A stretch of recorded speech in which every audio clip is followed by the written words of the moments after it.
Hey,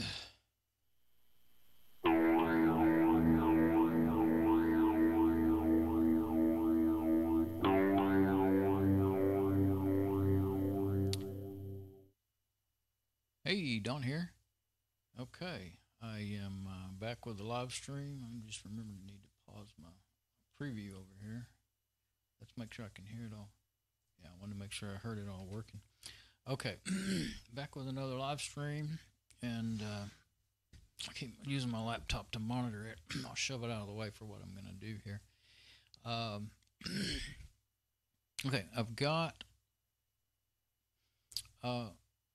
today I'm going to actually get started working on upgrading my mom's computer. I call it Theta's Hot Rod PC because it's you'll see it later, but it's still in her room. I have one that looks like it, but I don't have a way to. I'd have to grab the camera to aim it at it, and it's not on, so you won't see it. But anyway, it has red and blue lights on it. So anyway, it looked like a hot rod to me, so that's what I called it. That's what I named it in the network. So anyway, I'm going to upgrade from Fedora 14 to Fedora 27, but her hard drive was just, I don't know, I might have had 6 to 10 gigabytes left, but that's getting, these days that's getting low. So I want it to last for years, just like from Fedora 14 to 27. I mean, I had meant to upgrade it for a long time and finally getting around to it, but I mean, it runs so good, it runs perfect. Only thing that the browser is finally stopped. Firefox has finally stopped getting it. Well, Chrome did, but we don't really use Chrome much anyway. But neither one of us. But Firefox is not really getting updated anymore either. I think it might get a few security updates on 14, but it's a few versions behind. So I'm going to upgrade it, the operating system, to a newer one. But some of the applications that are on there, just like my old Fedora 14 system, are no longer. The repos are no longer there. I mean, there's some archives, but some cool apps that you can't get anymore. So I think what I'm going to do is save. The way it is now, I have Fedora 14 on one half of the drive. I partitioned it out that way. And I had Mint 9 or something on the other half, but I also used it as the backup drive. She would never ever turn it. She never had any problem, never needed. It was a backup operating system for her to use if she got in a pinch, or for me, I might use it to fix things, but actually I usually end up using a live CD or USB or whatever when I need to fix something. I never had to fix anything on hers. I never had any problem. That's why, kind of one of the reasons why I hated to, if it ain't broke, don't fix it. But anyway, hard drive is getting close enough to full that I wanted to have plenty of room for the years to come. So hopefully it's a Core 2, and hopefully it'll run good enough that I won't, need to get upgrade the hardware too soon anyway. As long as 27 will run okay, I've run it on, run enough for her anyway. I put 26 on my laptop. It's a dual core. Hers is an AMD, and it's really was the fastest machine we had until I got this quad core that I'm using right now. But it's faster than all the dual core Intels I've got. It's a dual core AMD, and it has, I think, about 512 megabyte of video, dedicated video, video card, a real video card in it. It makes a huge difference on how they run, because it's usually the video, like YouTube or whatever, like I'm making right now, YouTube videos, things like that and Flash, but Flash is not as prevalent as it once was, so would make them come to a screaming halt, and lock up and stuff. But anyway, she doesn't hardly watch videos at all, so not on the computer. So what I'm going to do then is, let's see. Well, I ordered her a hard drive, a 2 terabyte hard drive. I got a Seagate, and I haven't opened it yet, so I thought I'll open it on the camera and stuff and get started that way. And today I'll probably just kind of go back and forth making a few different streams as to what I do. I'm going to get started on the machine. First thing I have to do is back everything up completely. It's tricky because you want to back everything up and then get it set up and then get it. I have the ASRock I made lots of videos on. That's what she's going to be using. But so I need to back up all of her files and emails, put them on the ASRock, and then she'll have, then she can use it until I get this one rebuilt, and then I'll do the same thing again. So anyway, but I'll probably back that up to my USB hard drive, my Seagate hard drive, not a USB hard drive, not this brand new drive, because it's not even formatted yet. So it's over there. So here it is right here. I didn't open the package. It's often a good idea to open packages on camera because sometimes things are damaged and stuff. I started to say this one's probably not damaged, but it did come in a plastic bag, and it's in a box. But let me switch to my other mic so when I move, I won't lose my vocals, and then we'll go from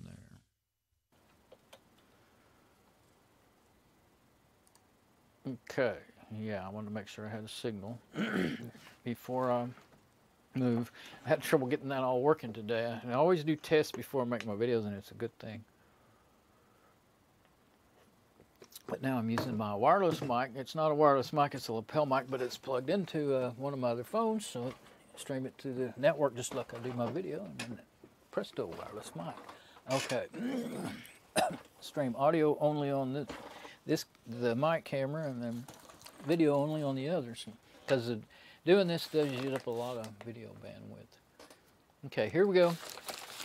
I try not to go on and on forever. Oh, well, it's just about already opened itself, hadn't it? I didn't notice that. Usually they're soft. I have my scissors out because they're usually so darn hard to get open. But let's just see. I don't think, yeah, the seals aren't broken or anything, so it hasn't been gotten into. Had my scissors out because I thought I needed, well, I still may need them. There may be plastic bags in there. But yeah, I have to get the right tool for the right job. I want to cut that with this, not the scissors. Yeah, now see, it's not as sharp as it once was, so it didn't do as good a job as I thought. Okay, so here we go. I haven't bought a hard drive in a while. I haven't bought a desktop hard drive in quite a while. Got a little book. That's weird. It's the Seagate Limited Warranty. It's a warranty book. Well, that's sure longer than the one you see online. Oh, because it's got 100 languages in it. How about that? I've never seen that before. That's a lot of languages. Sorry.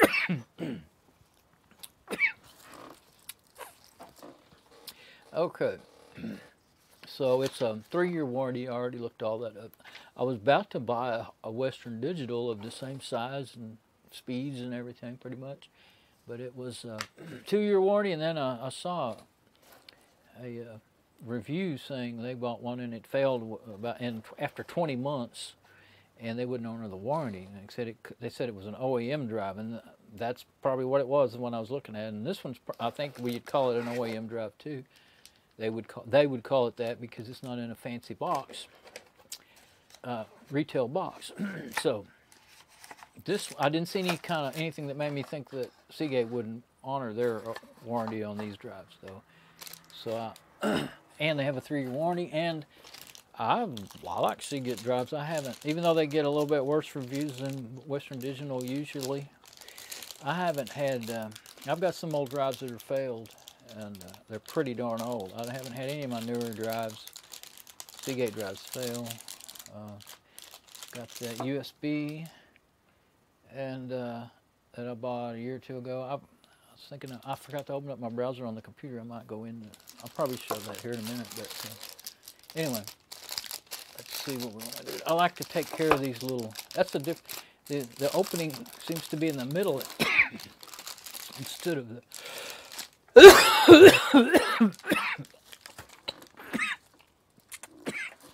on the end like normal. I never seen an anesthetic bag made like that. Oh, it's been folded over, I think, and glued down. I think it was long, and then I think it was heat closed with heat. Anyway, I know I always make everything more complicated than it needs to be, but. I save them to put stuff in that I might want to protect. So that's kind of funny. Looks like a stand for for a USB drive. Okay, so you can actually use it for that. I have a USB adapter. You can stick it in there and plug it in. Okay, so this is a 2 terabyte. No, that's my little one, but that'll work. 2 terabyte Seagate Barracuda and regular SATA drive. And of course, there's not much to see here, so let's go look. There's really not going to be much more to this. I'm not going to. Well, I have that USB adapter. I can plug it up, try to read it, but I don't believe it'll be formatted. No, it won't be. Sorry, my allergies are really bad today. Okay, so drive just shines like crazy, doesn't it? That's funny. Right, just depends on where you slide it. I mean, I'm not trying to show the print on it anyway. So let's go to my desktop. Open up my web browser. Let's go ahead and switch to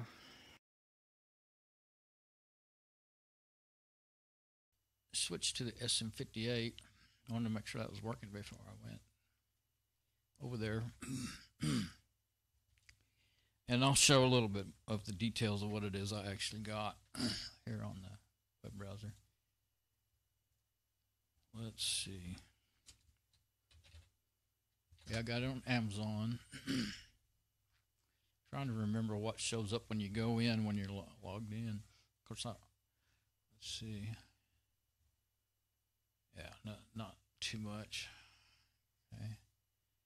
Now here's the drive I got. Seagate Barracuda. Bought it on the 28th and got it today on the March 2nd. So it's 6 gigabit by 6 gigabits per second by 64 megabytes of cache, 3.5-inch drive. Keeps on doing that. Of course, that's just their pictures and stuff.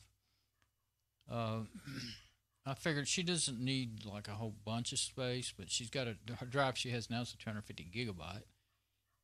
2 terabyte ought to last her quite a long time, really. I couldn't really, her on her own, I can't imagine her filling it up for years and years. You never know. When we got those 250 gigabyte drives, when they first came out, we thought we would never fill them up. But when I'm going fast, I'm not really thinking, but I'm not trying to show, every little detail. First thing I always look at is how many reviews, what's the percentage of 5 stars, and what's the percentage of 1 star. And that Western Digital I was talking about, it had about 7% 1 star, and actually it was 68 or 69 when I bought it, I think, right there on the 5 stars. So it's got quite a few more reviews. So that average kind of helps you. And then I look at people's pictures, because the ones that really have problems, they'll usually take pictures and put it in there. Oh, it says used drives found in external drive units sold as new. External? Oh, that's talking about USB hard drives. You get a bunch, and there's no telling. I mean, thing is, I bought it through Amazon. It's always tricky. It says right there Seagate, so I always think that's the seller. But where does it say that? Yeah, sold by Amazon. Sold by Amazon. So I'd prefer that, than dealing with any of those other sellers. You don't know what you're going to get. You may get something like that where somebody's ripping people off. So, and also these reviews are not just on this model, if you didn't already know that. They're on, I don't know how they do it. It's not just Amazon. Most of the sites I get on, Newegg and the others, Walmart, you'll see that sometimes people will actually mention the model, and it won't be not only the same. It might not even be a internal drive. It's just a Seagate drive. It might be a USB external hard drive. So it's very hard nowadays. Used to reviews were on whatever what you were looking at, it seemed, but nowadays it's on that brand, not that particular size, model, or type even. So that's how it is on, especially on Amazon. So you just kind of, I was just thinking about the other day. It's basically the product lottery when you buy things. You know, I mean, you can do your best to try to see what other people's experiences are, and I mean that's good. We never had this before the internet stuff. You know, we couldn't all these reviews on the internet. We just had to. Well, we used to back in the day. You'd kind of go by brands if you had a good experience with the brand. What did you do? I rolled my mouse wheel and something happened. If you had a good experience with a brand, then you would stick with it until you had trouble or something, you know. But that doesn't matter now. Half of this stuff is made in the same factory and then stamped with different brands on it, you know. I don't know about the hard drives, you know. You could look into it and find out. But that and asking people, you know. But I'm trying to get to my, let's see, orders. Yeah. Let's see. What I was going to do is show, okay, I bought a 1 terabyte Seagate internal drive in September of 2010, still working like a champ, never had a problem with it. In 2016, that's when I bought my 5 terabyte USB, which you get 4.5 terabyte of usable space when you get the thing. But it's been good. It hasn't broke or anything, no hardware failures. I did have several times where the NTFS came with NTFS File System, and I was gonna reformat it since I use Linux to like ext4 or something file system, but then I got to thinking, well, heck, I can't. No, for once, I can't. I was actually thinking I would take it out and put it into my machine, and I thought, you know, it'd be so much more convenient just to leave it in its case. I was worried that a lot of people said they overheated, and that would cause them to fail. But this model was a newer model that they weren't having trouble with it overheating. And also, I thought, you know, I've got Windows machines that I'm going to want to back up stuff on, and I tried it out on the USB. It's like it writes really fast, and so I can just plug it up. So that's what I've been doing. I just plug it and unplug to different machines when I want to back something up. So, but the NTFS file system will crap out. Like I say, if Windows crashes on you. Or if you forget, like I have done once or twice, and turned off I have it plugged into a power strip on purpose because I want it to turn off every night. I don't want it running all the time, just getting hot for nothing. So if you turn it off while your operating system is running, it may or may not mess it up. But if it's plugged into Linux, I'm sorry. Well, if it was ext4 or any Linux, regular Linux file system like ext2, 3, or 4, LVMs, I don't know. I don't know about that. But anyway, Linux, when it boots up, will automatically see a problem, and it will automatically scan and fix it for you. But Windows, you know, it'll tell you it has a problem, and then you got to go into in this case, you had to go into the terminal in a Windows machine and do chkdsk /F for check and fix. I've got the command somewhere. I can't remember the exact letters. But anyway, it told you to do that in the error message on the Windows machine.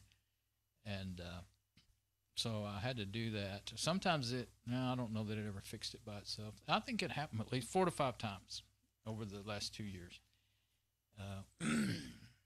And anyway, but it fixed it just fine. I haven't really lost any data. Now, I think that's my point being that I think that's a big reason why, for the negative reviews. People are always saying, oh, it worked yesterday, it worked, today, nothing. It won't even be seen by my operating system. Well, that's what happens when NTFS gets broke and needs fixing. But it can be fixed, and it's really pretty easy if you just, I don't know what operating system other people are running or why, or whether they got those notes, messages, error messages, and didn't know what to do, or disregarded it or whatever. But I mean, I didn't think I knew these things back years ago. I knew to do that, to run check disk and fix things. But when I started running, I discovered Linux in 2005, and I've run it I never looked back. So, it didn't even occur to me. I didn't think about it.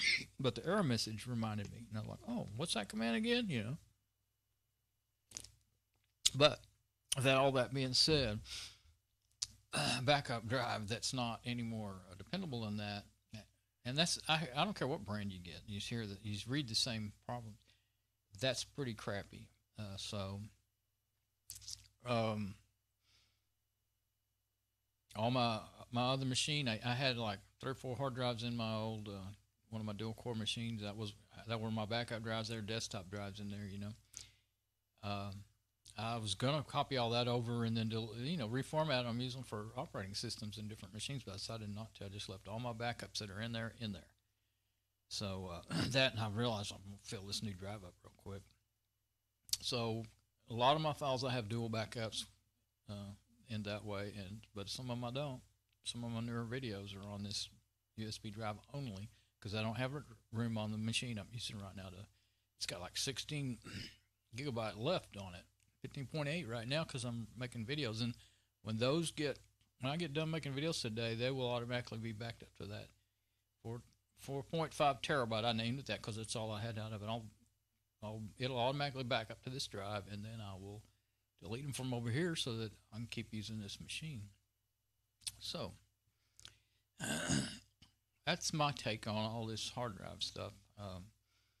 It's nothing be more aggravating than to buy a brand new drive and be backing all your stuff up, trying to try not to lose anything, and then lose it.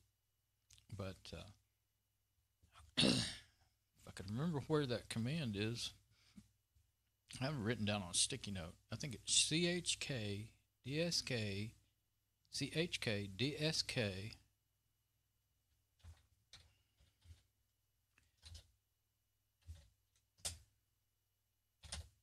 I'm going to type it in. Well, I typed it in wrong. But IF. All right, here we go.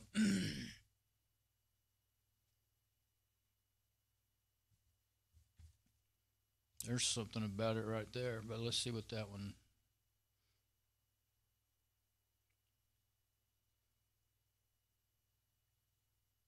Check disk from the command line. Of course, you could use a graphic app in Windows to do that for you too. Some of the Windows graphic apps, I can't remember the names of them, but trying to just see where the command is. I'm going to click on the images just to see. Well, this is just screenshots of terminal windows. There it is right there. chkdsk space. That says the drive in that one. That's which drive to do it to. And that might be what you need to do. I didn't have to do that, I don't believe. But, yeah, see the drive that they specifically wanted to fix was F drive, and then another space, F ... and then another space, and then /F. But you could just, I think if you just type that command in, it'll check all drives, I think is what it would do. Let's see, check disk F or check disk RF. R? I don't know. That's a forum or something.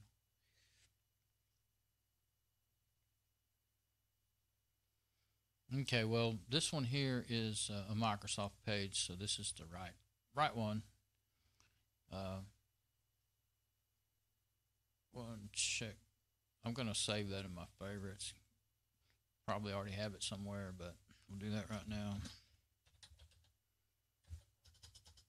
Windows. There we go. All right.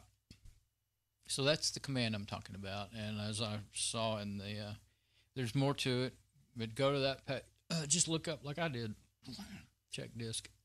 I typed it wrong, but check disk space /F. You'll find just what maybe in a different order. But this page is a technet.microsoft.com page. You could go there and search, I guess. And now this is different. This is backwards. I wouldn't go by that image I saw. That could be wrong. This one here says check disk F space C. That makes more sense to me. So, yeah, go to this page and read it if you're in need of doing that. But I bet you that's the right way to do it. The command, I mean. If you want to tell it which drive to check.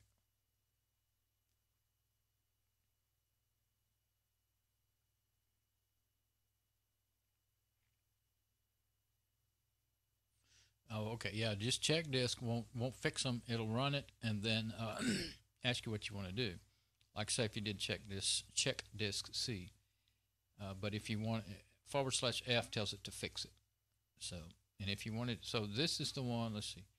You can run check disk from an elevated command prompt, and then within other tools at the elevated command prompt, you can test integrity of the drive C by typing the following command.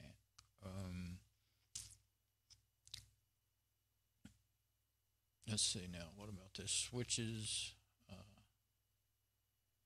F fixes errors. V displays full path name. R locates bad sectors. Oh, okay, and recovers. So you might need that. I'm not on it. Well, I could boot up my Windows XP virtual machine, but I'm not going to do that right now. It's not what I'm trying to do today. But anyway, there is. You could run all that from a little GUI, Windows system apps. You could have it do that for you automatically if you're not comfortable using the command line. But this is so simple. Just make sure you type. If you do type something wrong, you can break it though, make it worse. So if you're not comfortable, then go look for the Windows. Now, if you're you're probably going to be on Windows 7 or 10 or something, and so I don't know what they have in there. I don't even remember what's in 7. I helped somebody install Windows 10, reinstalled it on their laptop when it broke for them, and that's all I've done. I've never even used Windows 10. So here's some more switches, more options you could do. So looking over there at my stream now, let me think. So as far as my new drive here, I actually won't be using this right away. So I guess I'll put it back in its box. I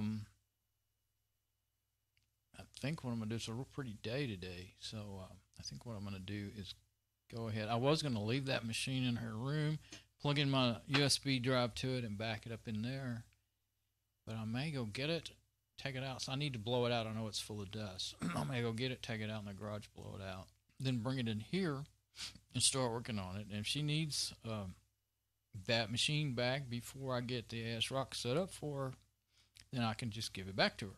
And if she doesn't, then I have to go ask her if she wants to use the computer today. She probably doesn't. Then if I don't get the ASRock all set up and ready, I'll have to think about it. I'm trying to, not do more hard physical work than I have to, carrying and dragging and doing all that stuff. But this is a perfect day to get outside, and it's been rainy lately, and some days tomorrow it's going to be like 36, at night. Anyway, this is a really pretty day. So maybe I'll go do that, and we'll see how it goes. So, kind of think I may come back.